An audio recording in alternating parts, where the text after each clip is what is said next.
Growing up, my old man was no handyman. In fact, he had no business fixing anything. His solution to repairs was put a nail in it. Flooded toilet? Put a nail in it. Saggy mattress? Put a nail in it. And so when I came to him with a broken toy, he had just the thing to fix it. This was my favorite toy as a kid. I've had it for as long as I could remember and I played with it all the time. Aside from a few missing pieces here and there, I kept it in pretty good shape. That was until the day that he broke and my dad fixed it. This was his brilliant repair. He heated up a nail on the stove, forced it through the legs, melting the plastic, and handed the toy back to me. I was 7 years old and I kept playing with it. You got parents nowadays won't let their kids sit on a couch cushion unless it's hypoallergenic, and here I was playing Ninja Turtles while actively avoiding tetanus. Made me the man that I am today. That is to say, the apple didn't fall far from the tree, and you'll see why today at the bodega. A few weeks ago on one of my trips to Dollar Tree, I found this plastic Christmas ornament on sale for 40 cents and thought, this is perfect. I can use it to make a bomb. And by that I mean this fiery enemy from Final Fantasy. Just so there's no confusion.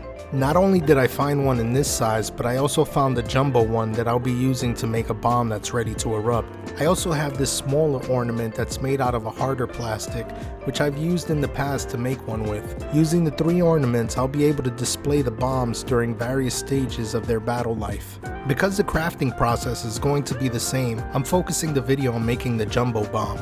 I start by giving him a marvelously drawn smile. Perfect! With his ghastly grin completed, it's time to cut out the plastic before moving on to making the eyes. I wasn't expecting there to be so much resistance. Whoever engineered this plastic ought to work for the military fabricating tanks. This thing was so tough I had to switch to my scissors that also proved to be failures. In the process of cutting this plastic off camera, there was a moment when my X-Acto slipped and stabbed me between my skin and the side of my nail on my thumb. When doing things like this, I often ask myself, Do you feel this was safe? To which I usually reply, Yes, I do. Yes, I really do. This, however, is a mistake. I don't know what it's gonna take to get this thing off. I'm sawing the heck out of it and it doesn't budge, but I'm not giving up. I'm either gonna completely destroy this thing, lose a finger, or that mouth is gonna be ripped off. In the end, the miter saw proved to be victorious. After drawing the eyes, I begin cutting them out, which seems like a breeze after what I just went through. Now that that's done, it's time to cover the inside and outside of the plastic and aluminum foil so that I can start covering the ball in clay. Using heaps of glue, I start by covering the aluminum foil and then stuffing it into the bomb's mouth.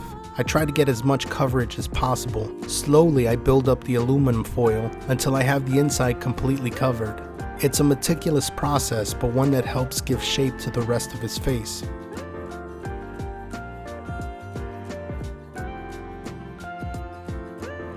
I shove foil after foil lumps into his head that I then begin shaping into an adequate mouth. After adding the last piece of aluminum foil, I can take my fushigi and start doing sick tricks. Only $19.99! With the plastic ball now covered in aluminum, I'm hoping it'll be enough to keep it from melting in the oven beneath the clay that I'll be sculpting on top. I'm using Sculpey and I've learned a few tricks. I add thick pieces to build up the bomb's frontal bones. A little smoothing to get everything in place. After that, I move on to the next eye, making sure to get everything nice and smooth. A little ball of clay to puff his cheekbone, and this Jack Skellington is almost complete. This time I roll a ball so that my bomb can see, and after some more smoothing and another eye implant, he's ready for some dental work.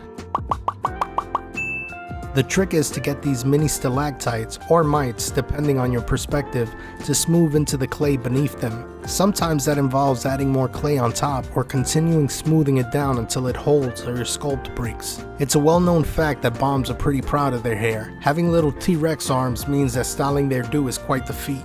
Lucky for this bomb, he has a helping hand. You know, when I was a kid, my mom used to cut my hair until one day I was sitting in the chair and she claimed I wasn't sitting still. Being the one without the scissors in my hands, I remember it differently, but she was cutting my hair and she accidentally slipped and cut into my earlobe. I remember jumping up and crying. It was the last time she cut my hair. My dad took me to a barber who would eventually continue cutting my hair for the next 31 years. Now that the hair is just the way Bomb likes it, it's time to chuck him straight into the oven.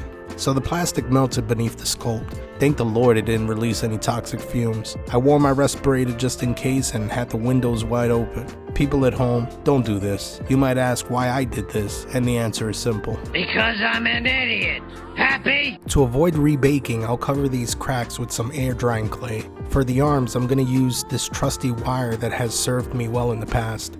Having cut 2 pieces to size, I insert them into the pre-drilled armholes. Using a thinly rolled piece of clay, I apply it to the arm and shape it into a pencil-like form.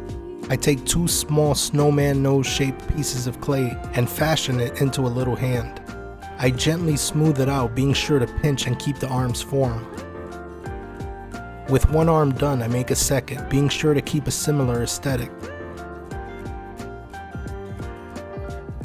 Now this bomb's ready to give explosive hugs. I'm going to sand down all these rough textures before applying any kind of primer.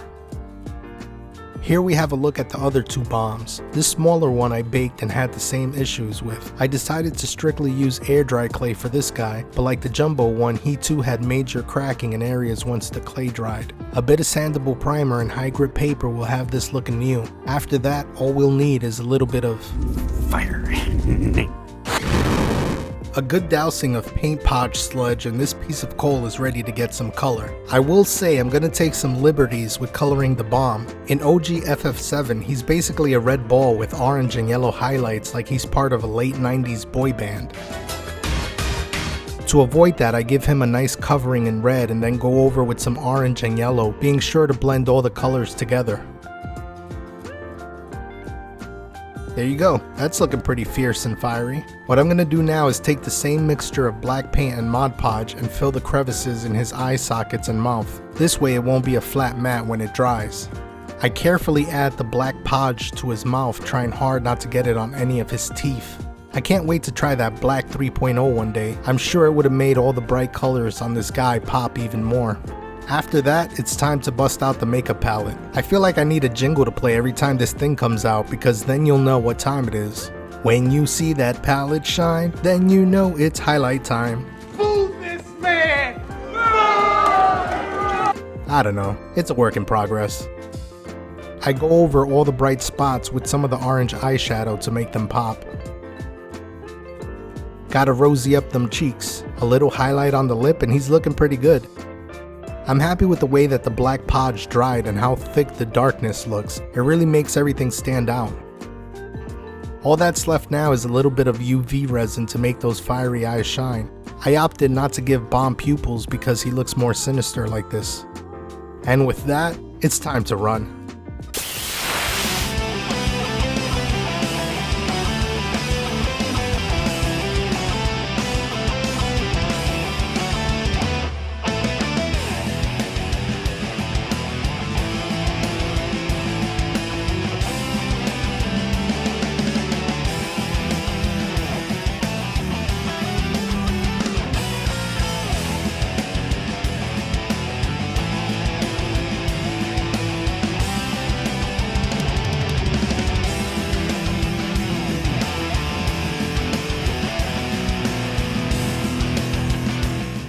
Thank you once again for watching and supporting this channel. If you're new here, consider catching up on older videos by clicking the playlist above. I have a few new projects worked out that I'm going to be starting on soon, so be sure to ring that notification bell and take a glance at the community tab every so often to keep up with what's happening at the bodega. Remember, any day is a good day to start crafting. Take care, my friends. God bless.